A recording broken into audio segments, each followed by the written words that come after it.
So, um, here I am, sitting, waiting for a call, and, yeah, wanted to talk to you about, really, there's just such a flow that has to be developed about nutrition and how you have to learn your own self each and every day on how to know what your body needs, what your body wants at specific times, and what processes and balances you need to incorporate within your daily routine so that there is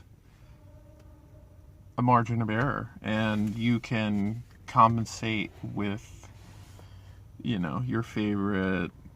things, whether it's salads or protein shakes or something that, or lots of water, like you have to develop ways of finding your specifics about what makes you feel good at what time of the day and why, and pay attention and take notes and understand the nutrition behind, you know, green like cruciferous vegetables like kale, and why you feel good after that, and or track it and see, like, oh, if I have that in the evenings, I feel really good the day after, or if I have it for lunch. But just almost be like a food detective for yourself about finding, oh, I really like chicken and it makes me feel good with, paired with rice, or, all these little examples I'm giving you about, because I really like Indian food or Thai food, and the curries, I really like the beef curry, and Indian food, I like chicken more, or like a chicken shawarma, if that's the right spice combo. I don't know. You let me know. But yeah, I'll get that from Trader Joe's and pair it with rice, and that's really good. So, finding what your body wants and paying attention and being a student each and every day so that you're really realizing everything as best you can and coming to terms with that day by day so that you learn more and you feel better each and every day, which is somehow got to be your goal, right? Getting better and better each day is a certain way of improving. So, yeah, I'd say that's the message of today. Take notes about your food habits and see when you feel good and when you don't feel good about certain foods, about certain drinks, about, the common and usual suspects of food allergies or food sensitivities, which would be like, milk, dairy stuff, gluten, legumes, beans, soy, any of these modern, like Whole30 diet type of things will all show you all this and tell you pay attention to these because they're probably causing you irritation, because they cause most people, and that's what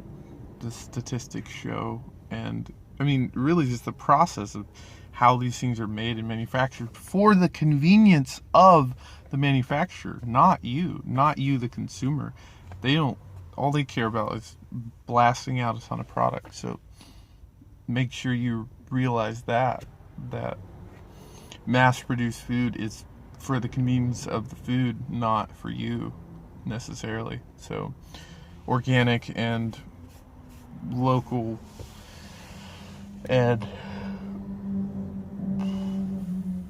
what's the word, wildcrafted or ethically produced, and all that stuff in a nutshell is like, that adds cost because it's not efficient, or it's not convenient to mass produce, not as convenient anyway. I mean, it's coming a long way. There's some good TED Talks about how it is changing and becoming more of a viable alternative, and really the price. I watched a good TED Talk, which I'll link in the description, about how and why organic is expensive, and the common misconceptions that it's just because it's better food. Not necessarily. It's kind of can be because of the demand is up right now for, anyway, I'll leave that. And so Chipotle or something is like organic fast food, and it's one of the growing, the leading industries of food that's just had an explosion of growth and demand. So that's exciting because I love Chipotle, and it's where we should be going. It's a good model of how food can be real, and it doesn't have to be just McDonald's stuff, or the McDonald's model of just cheap food that lasts forever and not even parasites or microbes want to eat it if you leave it out on the table. So I'm hopeful for the future of food, and maybe that will be enough to save the planet if we can get everybody healthy and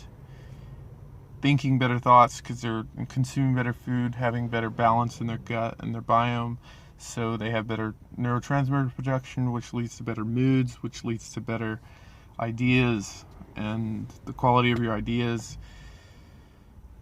manifest into your life so that you have a better existence, and ultimately that will bring about a better world.